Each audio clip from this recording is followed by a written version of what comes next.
This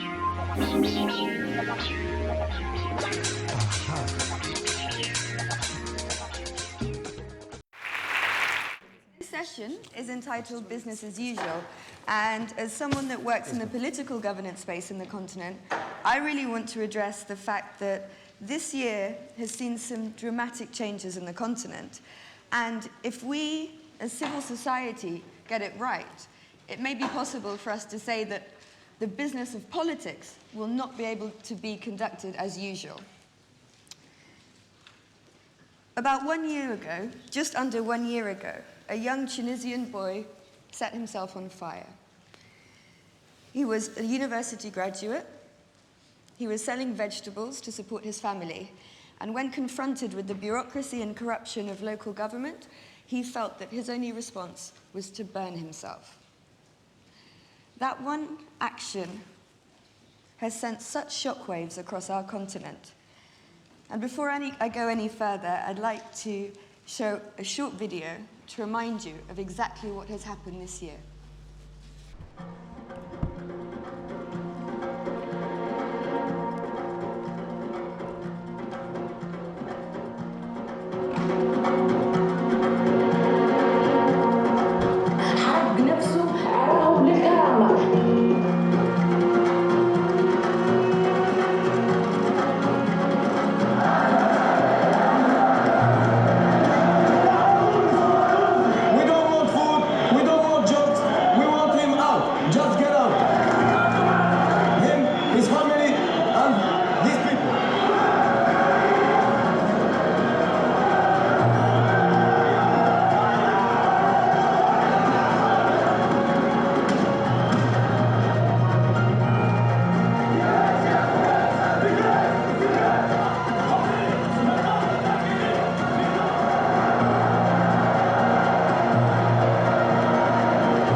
محمد حسني مبارك تخليه عن منصب رئيس الجمهورية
As you can see, the young people of Africa, the young people of North Africa specifically, sacrificed themselves and fought in order, in pursuit of good governance, of the public goods, services that a lot of us take for granted.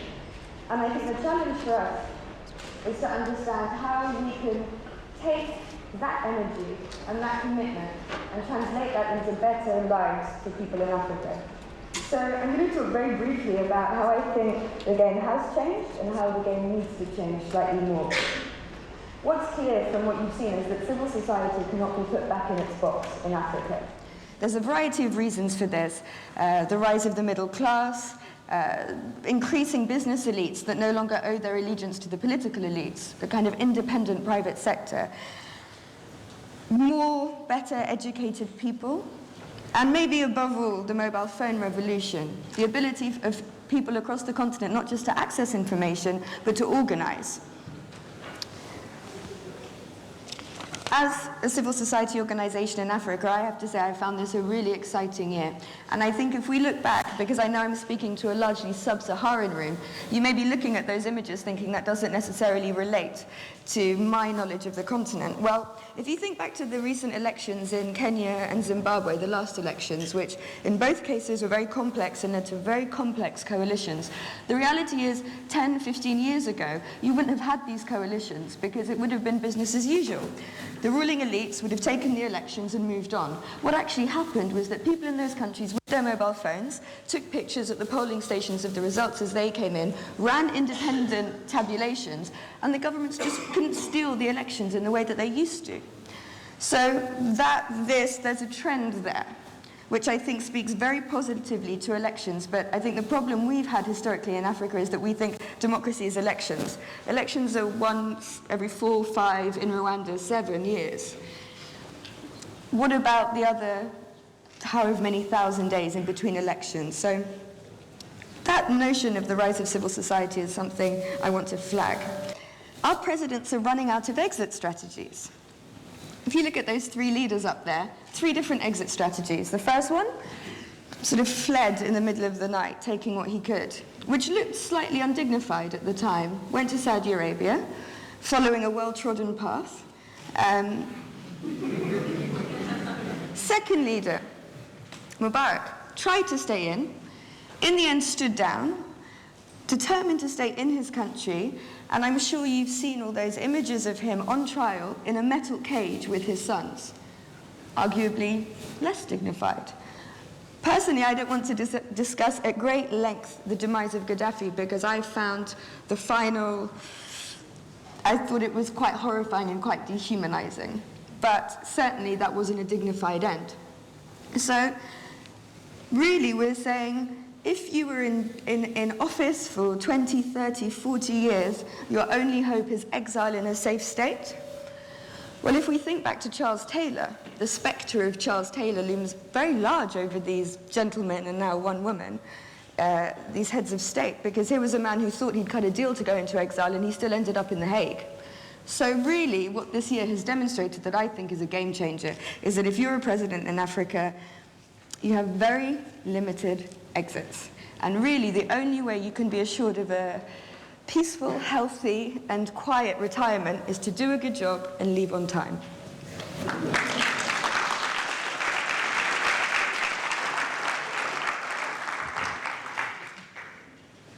So we've had these kind of game-changing moments in the political space. How do we translate this into better lives for people? Because for me, that's what politics is about.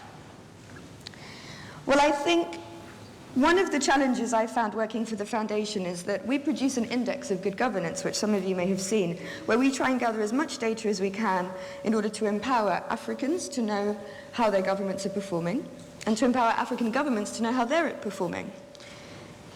What was fascinating to us was about a year or two, we had to remove poverty from our index because there wasn't good enough poverty data available on Africa.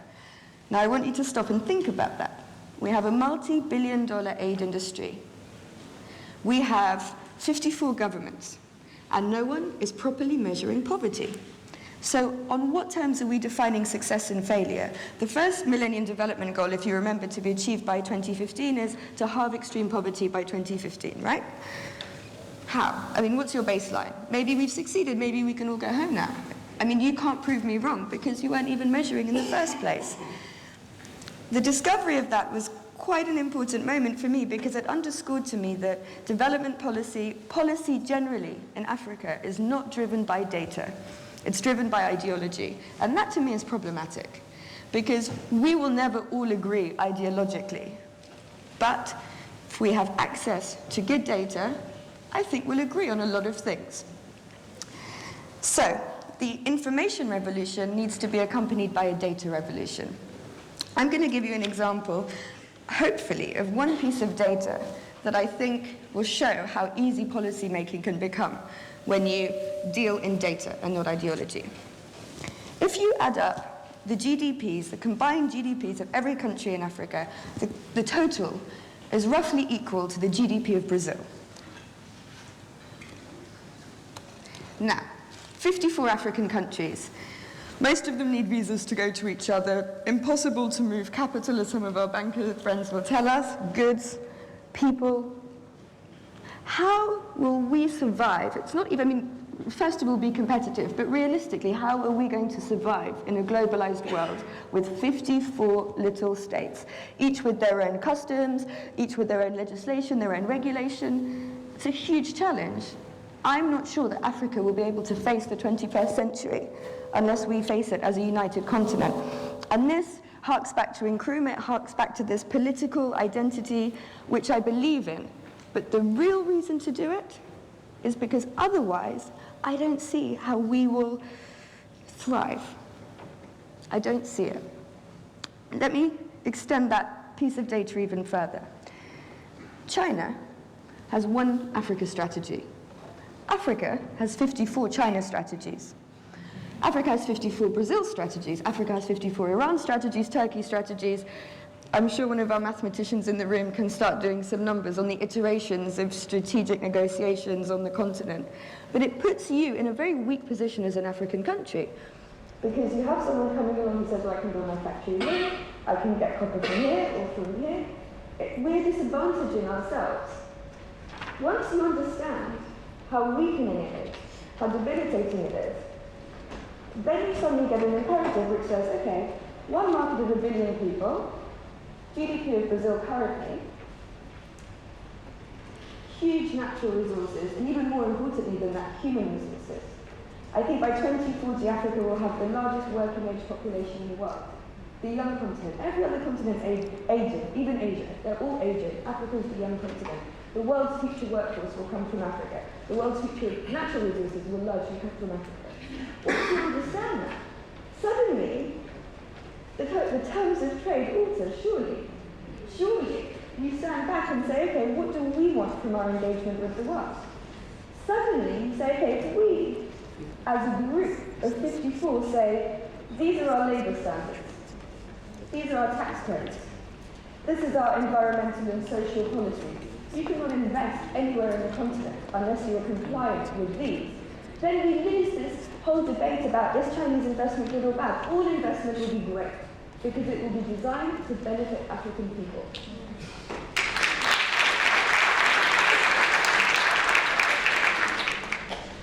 So, for me, very simply, if one piece of data can make a fairly straightforward argument, and that if you understand, looking at the numbers, where Africa is, where the world is going, where Africa is going, suddenly policy issues become very straightforward. And maybe the challenge that I want to put out to the room today is, how many of you engage in dialogue with your government based on data? How many of you really vote in your countries according to data, not according to party ideology, not according to, my mother is from this village or my father has voted for this party? How many of you engage with the data? And more importantly, apart from those election little moments, those discrete moments, how many of you engage with the ongoing process of legislation? When you see the law that has just been brought in South Africa, the information law, I was shocked there weren't more people. I mean, there were little demonstrations outside the parliament. I was shocked that there was that little. We have to engage with policy. It's dry, it's boring, but that's how the sacrifices of Mohammed Bouazizi and all these young people that have really, I think, shown the way to the rest of the continent can actually be realized, and we can transform them into better outcomes for people. And then I think we'll be able to say that it can no longer be business as usual. Thank you.